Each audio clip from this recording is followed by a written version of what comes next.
For my 50th birthday, my family kept telling me, just wait, something big is coming. My wife smiled every time I asked. Be patient, she said. On the day of, I came home to an empty house. No note, no call. Hours later, I saw a photo on social media. My wife, my kids, my in-laws, all at a beach resort. My son wrote, "He won't even notice we're gone, LOL." I didn't comment, I didn't call, I just watched. 3 days later, my WhatsApp was flooded with 47 desperate messages begging me. I am at 3:27 a.m. sitting in my empty house scrolling through vacation photos of my family, a vacation I wasn't invited to, on my 50th birthday. 25 years of marriage, 2 kids I thought I raised right, and this is what it amounts to. Forgotten, or worse, deliberately left behind. Let me back up. This mess started about 2 months ago. My wife Willow began acting weird whenever my upcoming 50th birthday came up.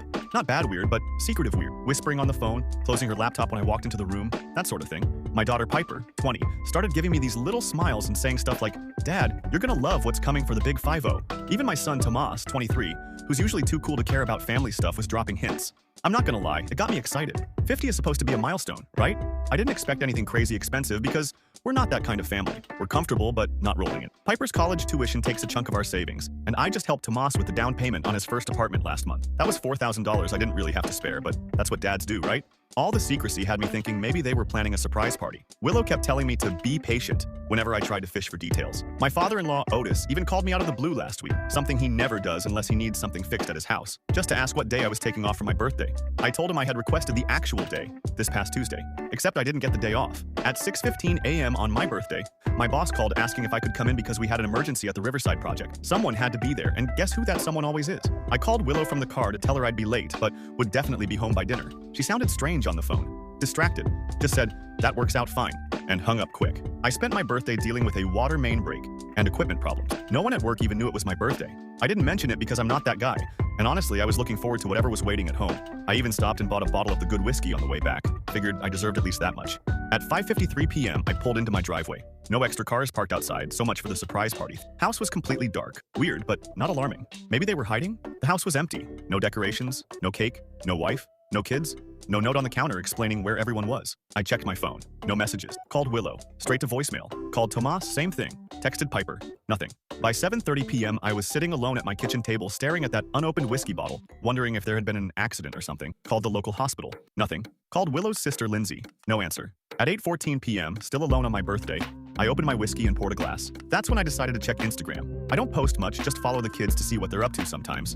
And there it was, posted 3 hours earlier. A photo of my entire family. Willow, Tomas, Piper, Otis, and his wife Kinsley, and Lindsay, all smiling on a white sand beach, cocktails in hand, at some fancy resort. Tomas had captioned it, "Family vacation mode activated. He won't even notice we're gone, LOL. He won't even notice." The comments were worse. Willow replied with a laughing emoji, and so true. Lindsay added something about workaholic husbands not appreciating the finer things. Piper at least hadn't commented, but she was there in the photos, sunglasses on, looking like she was having the time of her life. I sat there for I don't know how long, just scrolling through more photos they'd posted. Group dinners, jet ski rentals, selfies by the pool, all time-stamped and geo-tagged to a resort I'd never even heard of, starting 2 days earlier. Remember that Alanis Morissette song about irony? Well, it's fucking ironic that for years I felt guilty about working too much, missing school events sometimes, being tired on weekends, all to provide for these people. Piper's college fund that I've been putting $500 into every month since she was born. Tomas's apartment down payment that meant I couldn't replace my 10-year-old truck this year.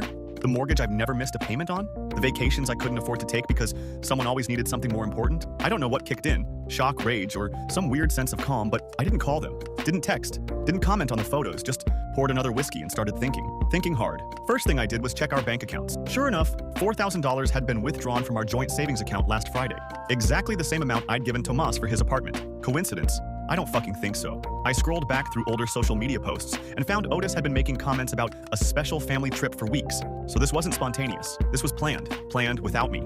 Planned around me. Planned despite my birthday. By midnight, I'd gone from hurt to pissed to ice-cold calculation. I opened my laptop and started documenting everything. Screenshots of the posts, bank statements, a timeline of the lies they'd told me about my birthday surprise. See, here's something people forget about the quiet, reliable guy who just keeps showing up. We notice things. We remember things. And when we've finally had enough, we know exactly where all the bodies are buried. I spent my birthday night making a complete accounting of our finances. 25 years of marriage laid out in Excel spreadsheets. Who paid for what? Who contributed what? Who sacrificed what? The numbers told a story they wouldn't like. Around 2 a.m., I found something else. A credit card statement in Willow's email. Yeah, we share passwords, or used to anyway. for a card I didn't know existed. $13,000 in debt built up over the last 3 years. Designer clothes, spa days, lunches with Lindsay that somehow cost $200 each, and recent charges from the resort they were staying at. Almost $6,000 so far.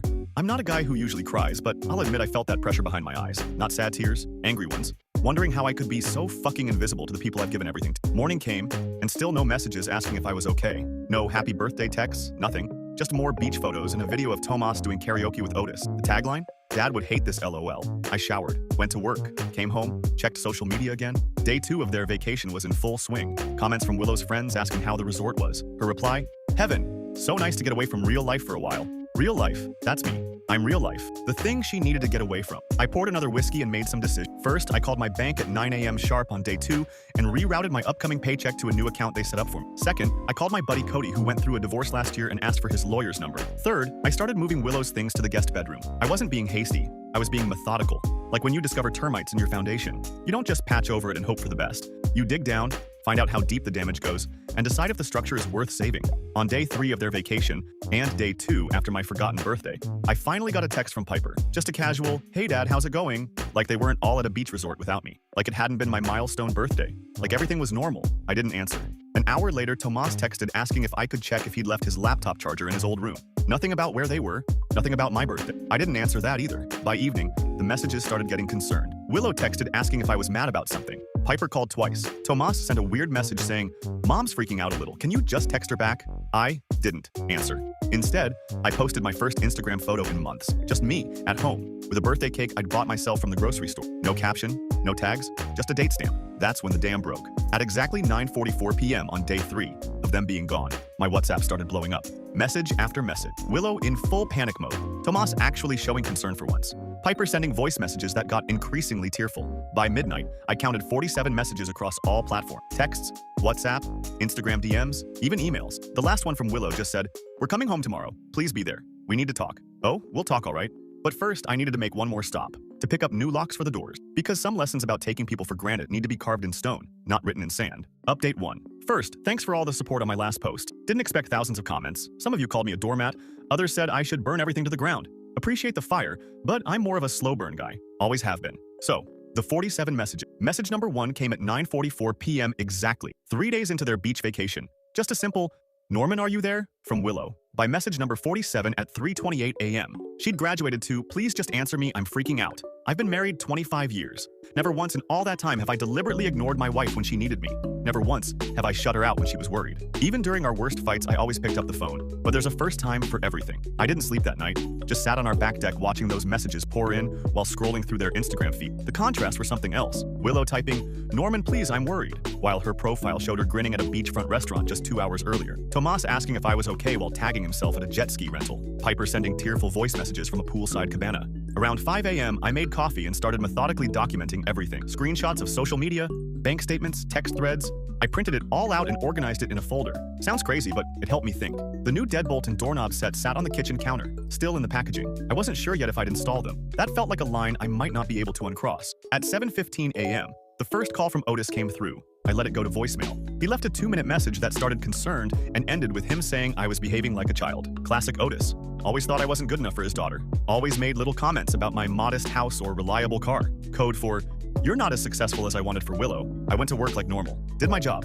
Came home." The messages kept coming. Tomas. "Dad, seriously, this isn't funny anymore. Mom is having a meltdown." Piper. "Daddy, please. Just text back so we know you're alive." Willow. Norman. "I've called the neighbors and they say your truck is there. Why aren't you answering?" Lindsay. "Hey Norman, everyone's worried about you. Whatever you're upset about, this isn't the way to handle it. Grow up." That last one from Lindsay almost made me break my silence. Almost. But I remembered her comment about workaholic husband and kept quiet. I spent that evening setting up my financial firewall, called the credit card companies and removed Willow as an authorized user on my 2 main cards, logged into our mortgage account and made sure the next payment, due in 3 days, would come from my new separate account. Changed my direct deposit information at work. Then I did something that even surprised me. I made a spreadsheet breaking down our household expenses with cold, hard percentages. Who paid for what? Who contributed what? For the last 10 years. The numbers told a story Willow wouldn't like. 82% of our joint expenses came from my income. 94% of our retirement savings came from me. 100% of the kids' college funds came from me. What did Willow contribute? Looking at our joint account history, most of her deposits went back out immediately for hair appointment, lunches with Lindsay, clothes, and what she called household necessities that somehow always included expensive candles and throw pillows nobody was allowed to actually throw. Does that sound bitter?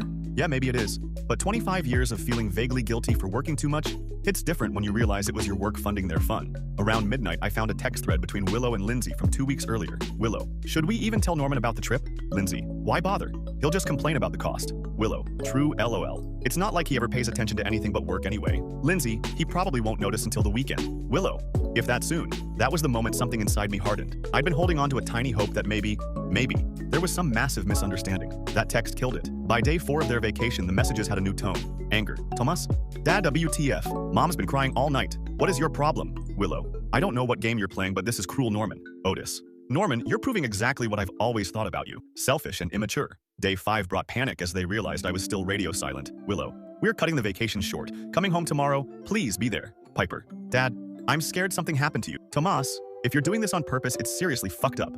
I still didn't respond, but I did start making preparations for their return. Moved Willow's clothes and personal items to the guest room, changed the Wi-Fi password, installed a passcode, lock on my computer. Small things that sent a message. You can't pretend nothing happened. That night I received a particularly revealing voice message from Piper. She was crying, voice all choked up, saying she was sorry about my birthday. That she'd wanted to call me, but Grandma Kinsley said it would ruin the surprise they were planning. That she felt weird about the trip, but everyone made her feel like she was overreacting. That Otis had paid for most of it as a family bonding experience. I nearly called her back. Nearly. But then I remembered her in those beach photos, smiling without a care in the world, not looking bothered at all. 20-year-olds are adults who make their own choices. The morning they were due to return, I finally installed the new deadbolt, not to lock them out permanently. I'm not that petty. But to make a point, they'd need to ring the doorbell, to face me, to acknowledge what they'd done before walking back into our home, like nothing happened. I took the day off work and waited. At 2:47 p.m., I got a text from Willow saying their flight had landed. At 4:32 p.m., I heard their Uber pulling into the driveway. Multiple voices, luggage wheels on concrete, then silence, which I'm guessing was the moment they realized their keys didn't work anymore. The doorbell rang. I took my time answering it. When I did, I found a tableau of sunburned, exhausted faces trying to manufacture casual smiles. Willow clutching a gift bag that definitely hadn't been packed in their original luggage. Tomas looking everywhere but at me. Piper on the verge of tears. Otis and Kinsley standing behind them with matching expressions of disapproval. I just stood there filling the doorway, silent. Willow tried first. Started with how worried they'd been, how they'd called hospitals, how they'd cut their trip short because they were so concerned. Then pivoted to how the trip had been planned as a pre-birthday celebration. But things had gotten complicated, and they were going to surprise me when they got back with a special dinner. I didn't say a word, just pulled out my phone, opened Instagram, and held up the screen with Tomas's post. He won't even notice we're gone, LOL. The silence that followed was something special. Tomas stared at his shoes. Piper started actually crying. Willow tried to grab my phone, which I easily moved away. Otis stepped forward saying this was ridiculous. They needed to come inside and talk like adults. I finally spoke. Told Otis he wasn't welcome in my house today. That he could drop the luggage and leave. The look on his face, like he'd been slapped. For probably the first time in his life, someone had told him no. Told him to leave. The great Otis, used to everyone dancing to his tune, stood there sputtering on my doorstep while I stared him down. Kinsley tried to diffuse things, saying they were all tired from traveling. Maybe they could talk tomorrow. I said tomorrow worked but not for Otis. Ever.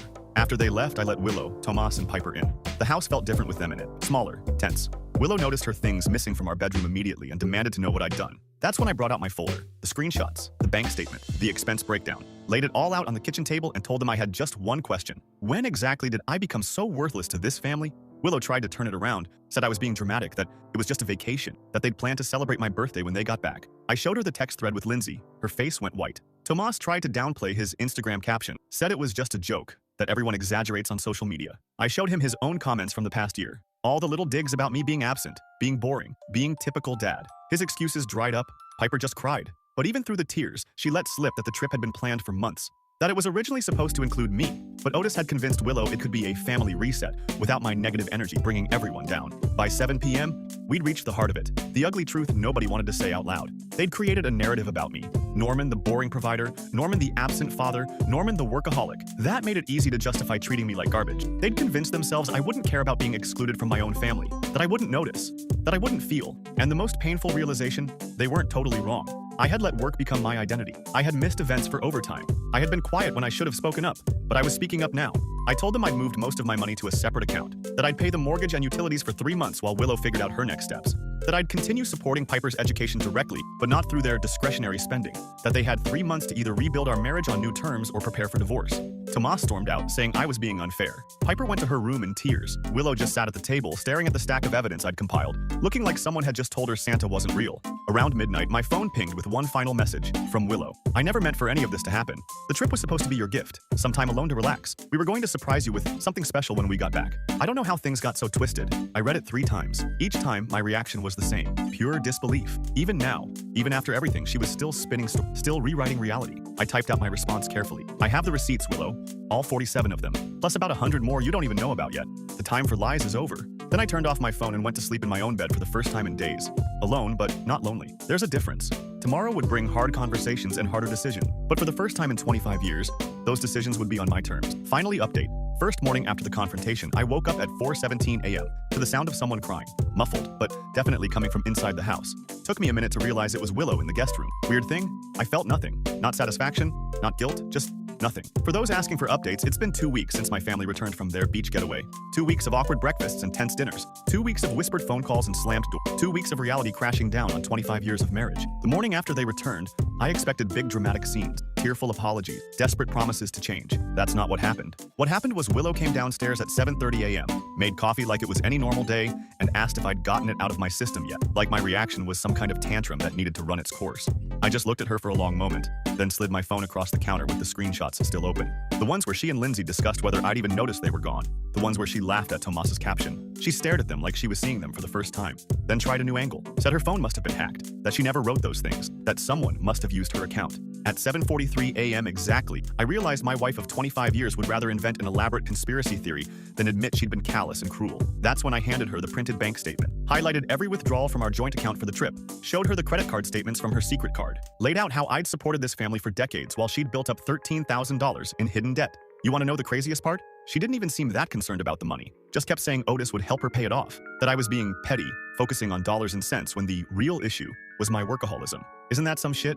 I'm the bad guy for working 60-hour weeks to pay for everything, including her shopping habit. The kids were a different story. Tomas showed up around noon that first day, hungover and defensive. Started in about how I was overreacting, how it was just a stupid social media post, how I was being toxic by making such a big deal about everything. So I showed him my social media feed, the comments from his friends, the ones saying stuff like, LOL, your dad sounds like my dad, total boomer energy, and bro, just tell him you're busy when he tries to hang. That's what I do. I asked him what kind of man mocks his father online to look cool to his friends. What kind of son takes $4,000 for an apartment down payment, then spends the same amount partying at a beach resort 2 weeks later.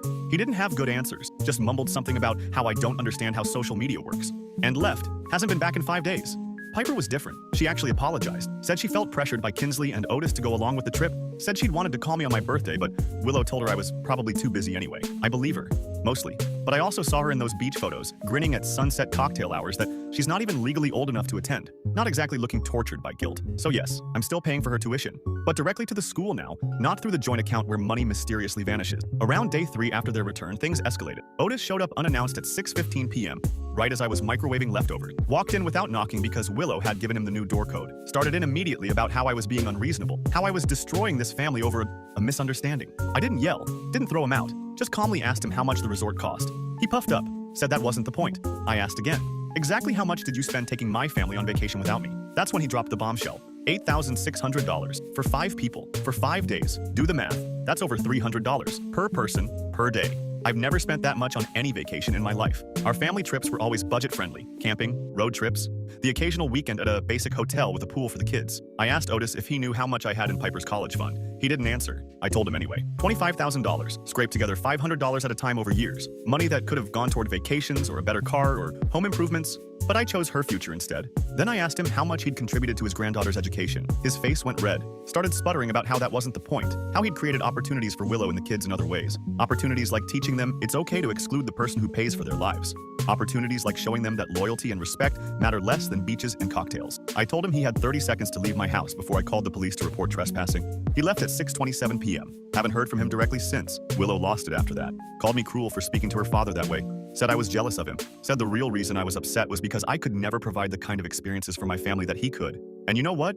There might be a grain of truth in that. I've never had Otis money, never will, but I've had Otis time. 25 years of it. Time I spent working to build something for us while he was off enjoying early retirement on inherited wealth. By the end of the first week, the battle lines were drawn. Willow moved in with Lindsay, temporarily. Tomas stopped answering my texts completely. Piper started coming around more often, usually when Willow wasn't there. The family split into faction. Willow's siblings and parents rallied around her, posting vague supportive messages on social media about standing by family during hard times. My sister, who lives 3 states away, sent me a care package with whiskey and a note saying she always thought Willow was kind of a princess. Then the financial reality hit. 10 days after returning from the trip, Willow called in a panic because her credit card was declined at some boutique. I'd removed her as an authorized user on all my accounts. She wanted to know if I was going to keep punishing her by withholding money. I explained, calmly, like talking to a child, that I wasn't withholding anything. I was simply separating our finances. Her income was still hers. My income was now mine. The joint account had exactly 3 months of mortgage payments and utility money in it. After that, we'd either have new arrangements or separate lives. That's when she started crying. Real tears this time.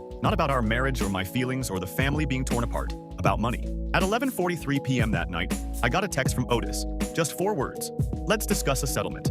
I didn't answer. There was nothing to settle yet. No divorce papers filed. No lawyers officially retained, though I'd had 3 consultations. Just a family in freefall, finally facing gravity after years of pretending they could float above reality on my dime. 2 weeks into this new normal, something unexpected happened. Tomas showed up at the house at 8:30 a.m. on a Tuesday, unshowered, eyes red, looking like he'd been up all night. He wasn't there to apologize exactly, more like he'd finally done some math of his own. His new apartment, the one I helped with the down payment, turns out the monthly costs were more than he'd calculated. Utilities, internet, groceries, all the little things that magically appeared at home but cost actual money in the real world. He'd blown through his savings already. The vacation had cost him more than expected too. He'd put excursions and drinks on his own credit card, assuming he could just figure it out later. Now later had arrived, and he was drowning. Part of me, a small, hurt part, wanted to tell him this was a valuable life lesson and send him on his way. But the dad in me couldn't do it. Instead, I made him breakfast, taught him how to make a basic budget spreadsheet, showed him exactly what things actually cost in the real world. The world I'd been silently managing while he posted about what a boomer his dad was. By lunchtime, he looked shell-shocked, not just from the financial reality check, but from seeing,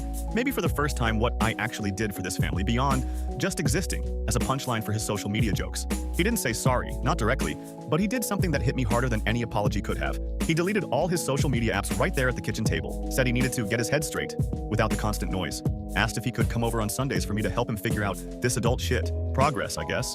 Willow's been a different story. After the initial shock wore off, she shifted into full damage control mode, started calling mutual friends to explain this, posted a long, vague Facebook update about healing from unexpected life changes that made it sound like I'd had a breakdown. Lindsay's been her bullhorn, telling anyone who'll listen that I'm having a midlife crisis, that I'm being financially abusive by cutting Willow off, that the vacation was supposed to be a gift to me, not an exclusion. I haven't bothered countering any of it. The people who know me, really know me, have seen through it immediately. The rest?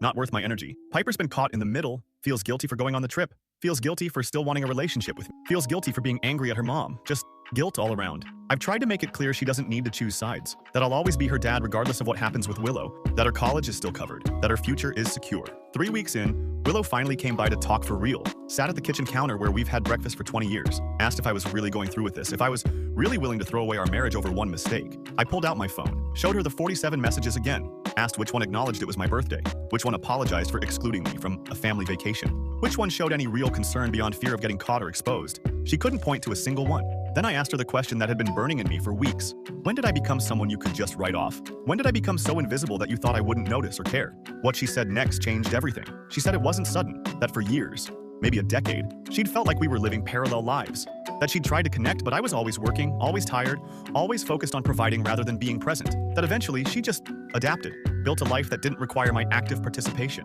And you know what? That hit hard, because there's some truth there. I have prioritized providing over being present sometimes. I have missed events for work. I have been too tired for date nights after 60-hour weeks.